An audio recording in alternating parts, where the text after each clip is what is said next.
Olá! No capítulo 8 do nosso Manual de Ética Profissional do Advogado, da coleção Direito Sistematizado, nós inserimos mais um short vídeo a você, agora tratando do tema advogado empregado. Um grande resumo, um quadro geral a respeito do tema advogado empregado, confira aí na sua tela comigo. Primeira questão relevante diz respeito às normas aplicáveis aos advogados empregados.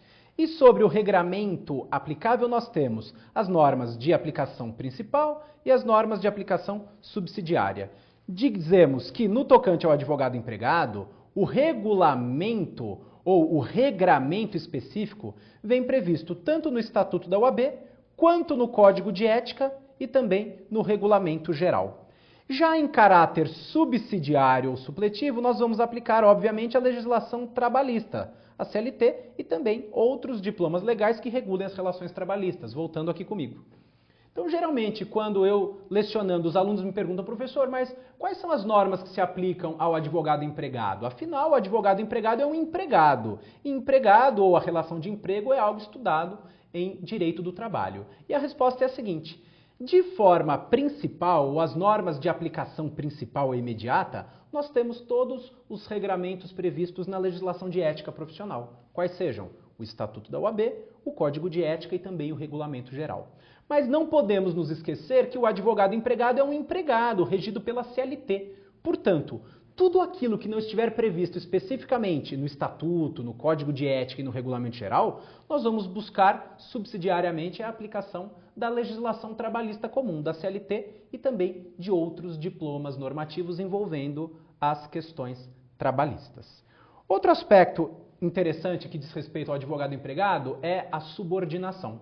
Você sabe que a subordinação é um requisito imprescindível para o reconhecimento do vínculo empregatício. E não poderia ser diferente para o advogado empregado.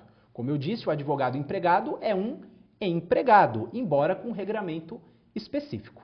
Mas a subordinação, ela existe nessa relação advogado-empregado e empregador.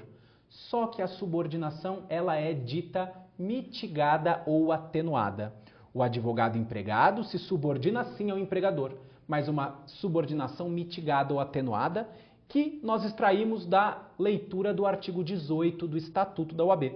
O fato de um advogado ser empregado não lhe retira a isenção técnica, nem lhe reduz a independência profissional. Ele deve respeito sim e deve receber as ordens e cumprir as ordens do empregador, mas sem que isso ofenda duas características inerentes à advocacia: a isenção técnica e a independência profissional. Confere comigo aí na tela. Veja só. A subordinação, então, ela é mitigada ou atenuada. Existe, porém, de forma mitigada.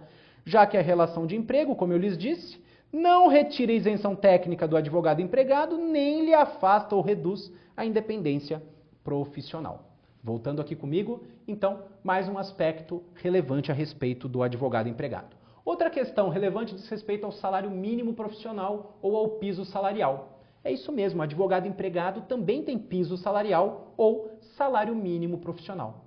E o artigo 19 do Estatuto da OAB, tratando do piso salarial ou do salário mínimo profissional, diz que esse piso será fixado em sentença normativa proferida lá nos dissídios coletivos da Justiça do Trabalho ou, não sendo o caso de dissídio coletivo, se houver acordo ou convenção coletiva estipulando o piso salarial. Veja aí na tela comigo.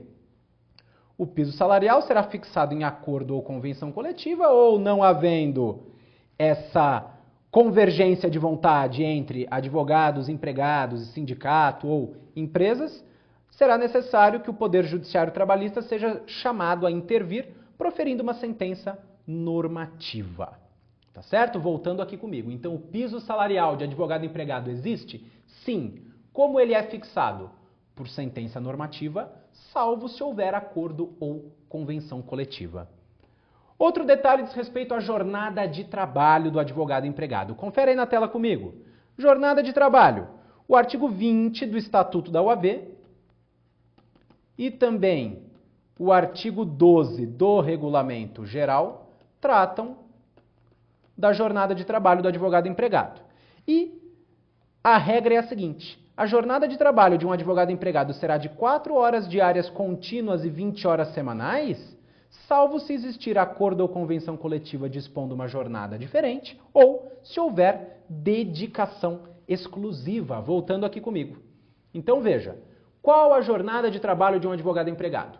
4 horas diárias contínuas e 20 horas semanais, salvo se houver acordo ou convenção coletiva que poderá dispor uma jornada maior, ou ainda se houver cláusula expressa de dedicação exclusiva.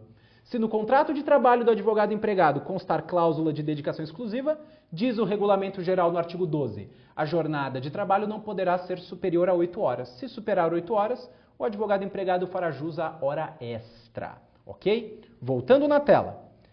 Se o advogado trabalhar das 20 horas de um dia às 5 horas da manhã do dia seguinte, nesse período de tempo, que será considerado jornada noturna, ele fará jus a um adicional de 25% da hora trabalhada.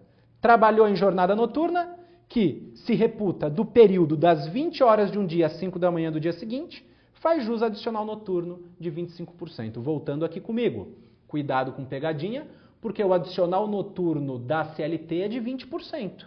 Já o adicional noturno do advogado empregado é de 25%. A jornada noturna na CLT vai das 22 horas às 5 horas do dia seguinte, ao passo que a jornada noturna do advogado empregado, por ter regulamentação própria no Estatuto da OAB, começa mais cedo, das 20 horas de um dia às 5 horas da manhã do dia seguinte. E hora extra? Na tela, veja aí comigo. As horas extras serão remuneradas de acordo com o Estatuto em valor não inferior a 100%, diferente da regra geral que nós temos no Brasil, que a hora extra será paga com um adicional de 50%. Mas para o advogado empregado não, no mínimo receberá 100% da hora trabalhada. E, finalmente, a atuação do advogado como patrono e como preposto. Tanto o Código de Ética quanto o Regulamento Geral proíbem que um advogado funcione simultaneamente num mesmo processo como preposto e como patrono, como advogado do empregador ou do cliente. Voltando aqui comigo. Advogado não pode fazer esse duplo papel num mesmo processo simultaneamente. É defeso, é proibido que um advogado no mesmo processo funcione simultaneamente como patrono da parte, ou seja, como advogado da parte, e também como preposto, como um representante da parte. Ou um papel ou outro. Ambos simultaneamente, de jeito nenhum. Ok? E com isso, então, concluímos mais um short vídeo da nossa obra Manual de Ética Profissional do Advogado. Muito obrigado pela sua atenção. Até nossos próximos encontros.